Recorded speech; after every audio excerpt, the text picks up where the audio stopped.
Well, you've seen me eat Pop-Tart ice cream sandwiches, Pepsi-flavored Cheetos, and Fish McBites, but today I'm gonna cook real, actual, alive human food. Human food for humans, not made out of humans. That's next episode.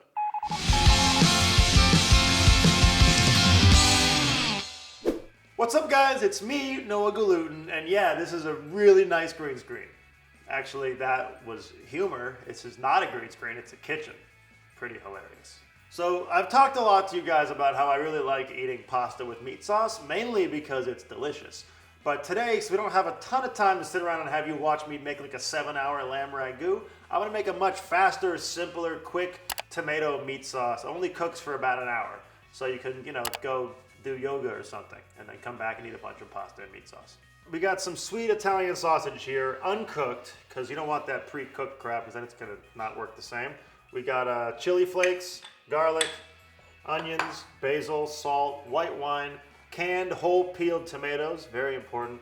And this is Di Cecco pasta because Barilla hates gay people. And also Di Cecco tastes way better.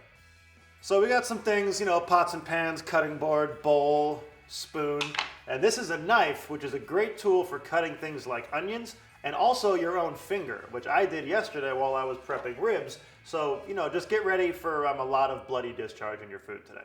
So to start off, you want to start heating this up, maybe to like a medium high, something like that. We're being a little loosey-goosey today because I want to teach you guys about kind of the intention more than the specifics. We're cooking Italian food, you can be rustic, you can be loose. So you just want to basically coat the bottom of your pan. I'm going to throw one onion in to see if it's warm yet. It's not warm yet.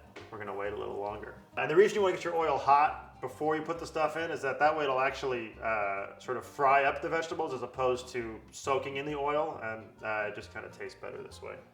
All right, now I'm gonna take our onions, we're gonna put them in the oil.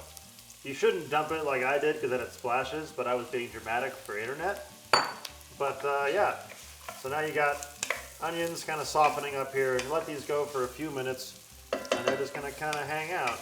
I think it's always a good move to sort of salt as you go, because that way you get flavor into everything. Just take a little pinch of salt. It also extracts moisture out of there. All right, well now our onions are getting nice and soft, which means you can add some chili flakes in here. You can use as much or as little as you want. I usually don't mind getting a little spice in there, about a tablespoon or so. Some people really would do a lot more mild, but I'm feeling aggressive today. Let's go with that much. What do you guys think? I'm just kidding, you can't say anything to me. All right, so we got these in here now with the chili flakes. You're gonna take some garlic, it's about 2 cloves, throw them right in. You don't wanna put the garlic in too early or else it'll brown a lot faster than the onions. Now you let these guys hang out for a minute or so. And while that's happening, I'm gonna talk to you about raw sausage. Now, raw sausage is awesome because basically it's like meat that's already been seasoned and it's had fat mixed into it. So it's kind of like having a pre-made delicious meat for your meat sauce. And so when you have it raw like this, you can squeeze it out of the casing and right into the pot if you want to. And then it sort of is this delicious crumbly meat thing. As opposed to if you buy like a pre-cooked sausage, you're basically putting sliced sausage in there. And that looks like college casserole bullshit. All right, against it. So I'm gonna start kind of squeezing these guys out. Again, I have a wound on my finger, so I'm gonna try not to get my Band-Aid covered in sausage meat, but I'm probably gonna do it anyway. So basically you're just squeezing it right out of the casing and right into the pan. And sausage has a lot of fat content too, so you'll be also getting a lot of nice fat in there that'll help crisp it up so it gets nice and golden. You don't need to worry as much about putting a ton of oil in there, but you're getting fat from the sausage too. It's gonna take a minute to break it all up because it's, it's meat. So sometimes it takes a few minutes. And one of the tricks we're gonna use today while we're cooking, is one of my favorite tricks, is basically adding white wine to things and then letting the wine cook off. And it's sort of like a quick braise almost, and it works really well with sausage like this. You can do it with ground veal, make a nice ground veal meat sauce. Honestly, also, if you just like saute broccoli with garlic, and get it kind of a little bit cooked down, then add white wine and just turn the heat up till the white wine all evaporates. When the white wine is gone, you'll have really delicious tasting broccoli. So now, you're gonna wanna let this hang out a little bit. One thing that people love to do, especially people who don't cook very much, is they love stirring things. People who don't cook will walk into your kitchen and just start stirring things for you, and it's like, you know, I've actually been doing this for a while. I've been cooking, making all this food. I probably had the stirring down, but thank you. So also one thing when you over stir is you don't get good caramelization. So when you leave stuff and let it kind of not get stirred around, it sets and it gets brown and crispy and caramelized, and that is delicious. So here you see like all this nice, beautiful sausage fat rendering out here, and that's gonna be good. So now I'm gonna try to mix this around, and we should have some nice crispy brown bits going on in here now. Oh yeah, see all that coloration happening down there? It looks like your pan is gonna be a bitch to clean, but in reality, I'm gonna add some white wine, and it's gonna make this whole thing just go beautifully. All right, so now we're gonna add some white wine here. You basically just want to make it kind of just cover it a little bit, not like a full cover, but you want to have everything touching some white wine. And you can get the heat up nice and hot for this. You can hear that beautiful sizzle.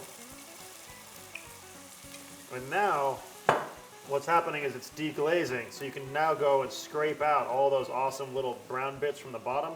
They're gonna come right off and just flavor your sauce, and it's gonna be kind of awesome. It already smells great in here. In the words of Emeril Lagasse, I wish you guys had smell-o-vision. So now you see you got all this liquid in here. It's all brown and gravy-like and awesome looking. So now we're basically just gonna leave this at like a pretty high heat, like a medium high to high, and just let it just keep cooking until all the wine cooks out. It's gonna make almost like a thick sauce out of it, and it's gonna taste great. One of the best tricks about cooking with white wine is you don't need to use that much of the bottle. So with the rest of the bottle, what you do is you pour it into a glass, and then you drink it, and that way, even if your dinner sucks, you'll be drunk enough that it'll taste good anyway. And this is room temperature.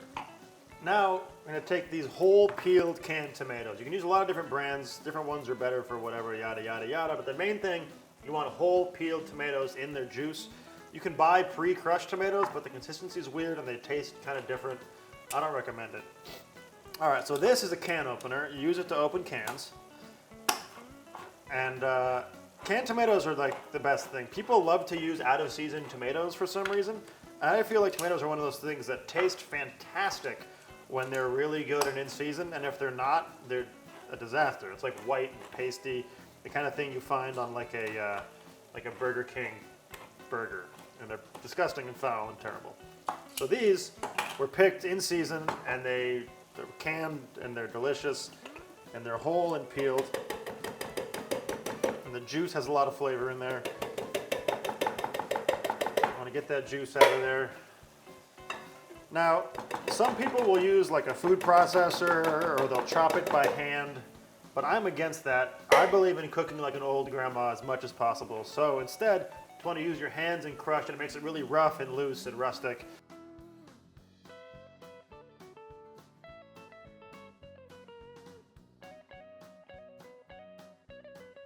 But you want to also be careful because they love to explode juice out across the room and your shirt. So just kind of be gentle with the first couple smooshes because they're full of juice and they'll pop and explode.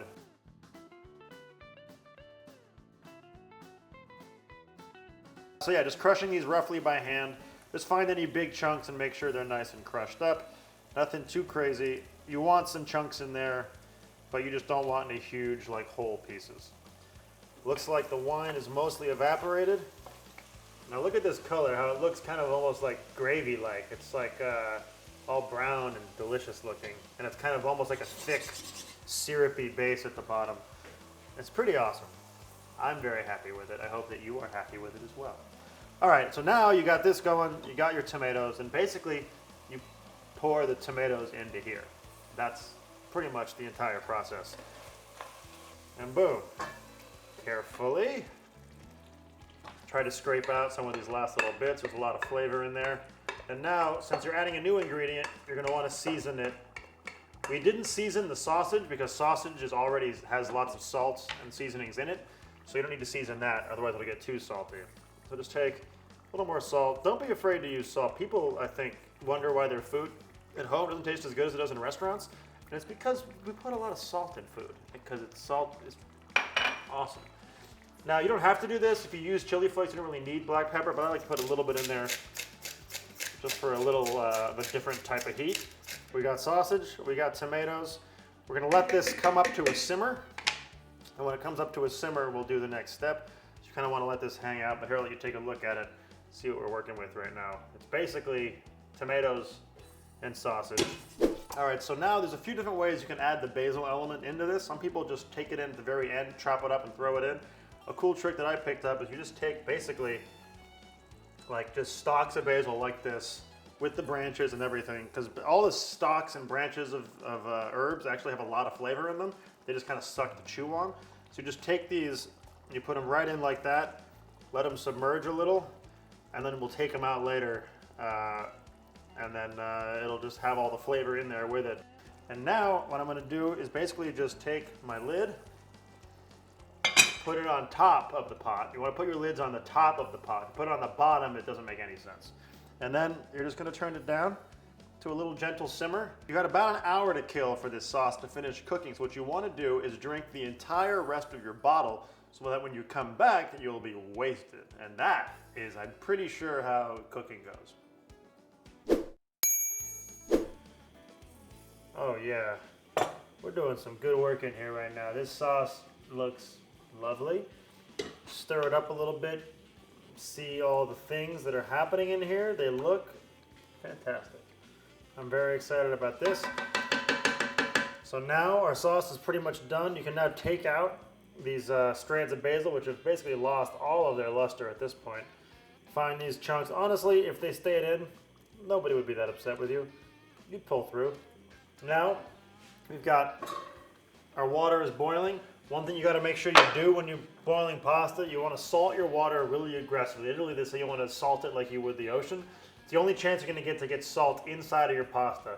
So again, don't be afraid of salt, people. Salt is your friend. Nice and strong in there. Now, one of the myths, there's a lot of myths actually when people make pasta. One thing they say is you got to add oil to it. That's bogus bull crap. When you add oil to pasta water, all it does is float to the top and not really doing anything. Another one of the myths out there is that you're supposed to have a really big pot with lots of space for all of your pasta to combine together. You don't have to do that either. In reality, when you put it all together, combined in a smaller space, you actually get starchier. The flavors combine better. It all holds nicely. So now you want to add this. Add your box of pasta. Let that guy go. I'm going to cover this again to bring the heat back up so it comes to a boil a little faster. And the sauce, that smells good. So now basically we're waiting for our pasta to cook. Now typically in these scenarios, the thing that's going to happen is I made a little extra sauce. We don't need this whole pot of sauce for 1 pound of pasta. So I'm actually going to set this aside for a moment. So I'm going to take about half of it and put it into this pan right here. And this way we're going to basically take our pasta and finish it in this sauce.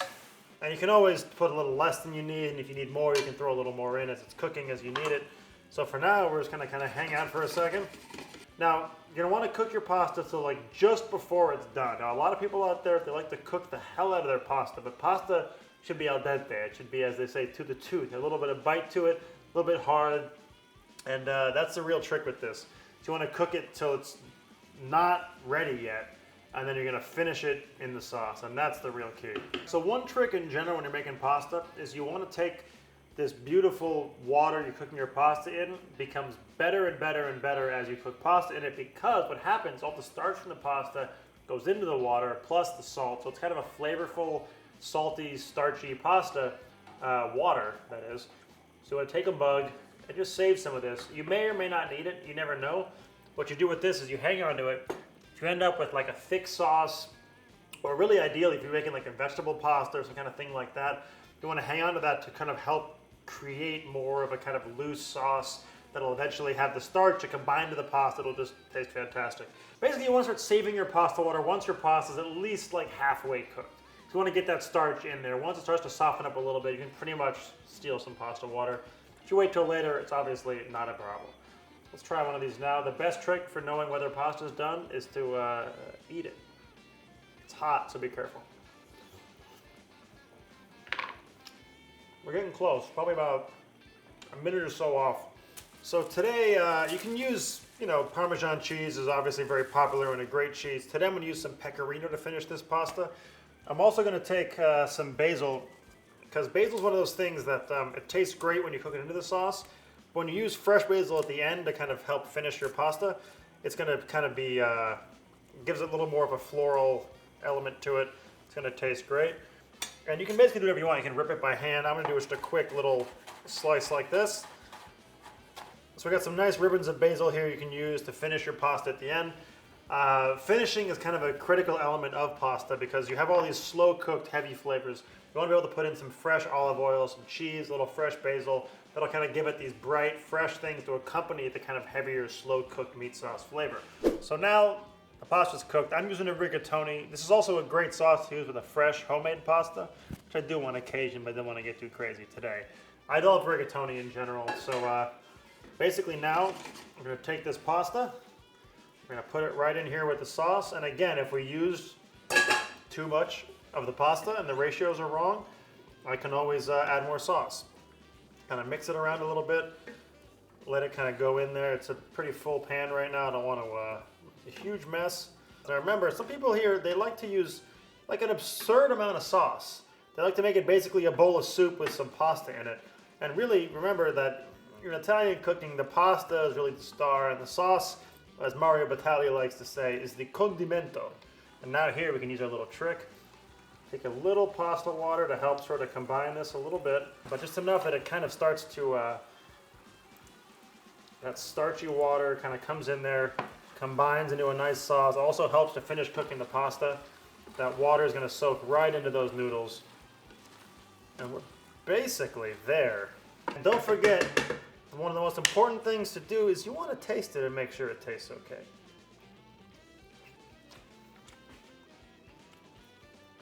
We're doing all right. So now we are nice and seasoned up in here. The pasta is perfectly al dente. The sauce is fully coated onto the noodles. You can turn this off and make a nice little plate of pasta here. A lot of people say you should use warmed pasta bowls, but who warms pasta bowls? That's absurd. Doing great now because I'm going to be fancy in restaurant style. I'm going to wipe the plate clean around the edge. And then remember, you want to add some fresh flavors right at the end. So you want to take a little of your chiffonaded basil here, sprinkle that guy, little pecorino on top, just like that. And lastly, take a little bit of olive oil, because you want that fresh, sort of fruity olive oil flavor at the end, drizzled over the top. And then, ladies and gentlemen, I don't know what to tell you, this looks a lot like a really delicious plate of pasta that I just made. And I think that we should probably eat it. And now I'm gonna do that food show thing where they take a bite and they go, this tastes so good, I wish you could try it with me. But, I'm not gonna do that because that'd be silly. It tastes really good. I wish you could try this with me. It's fantastic. So this basically is how you make a nice, quick, relatively quick meat sauce for pasta. I mean, it came out pretty great. I'm pretty happy with it. If there's any way that actually, T, if we could just make this every week instead of me eating Burger King, that'd be fantastic.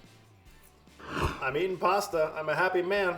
Make sure you subscribe to Tasted because this is delicious. And if you subscribe to Tasted, you can watch me talk about how delicious this is, and it's very delicious.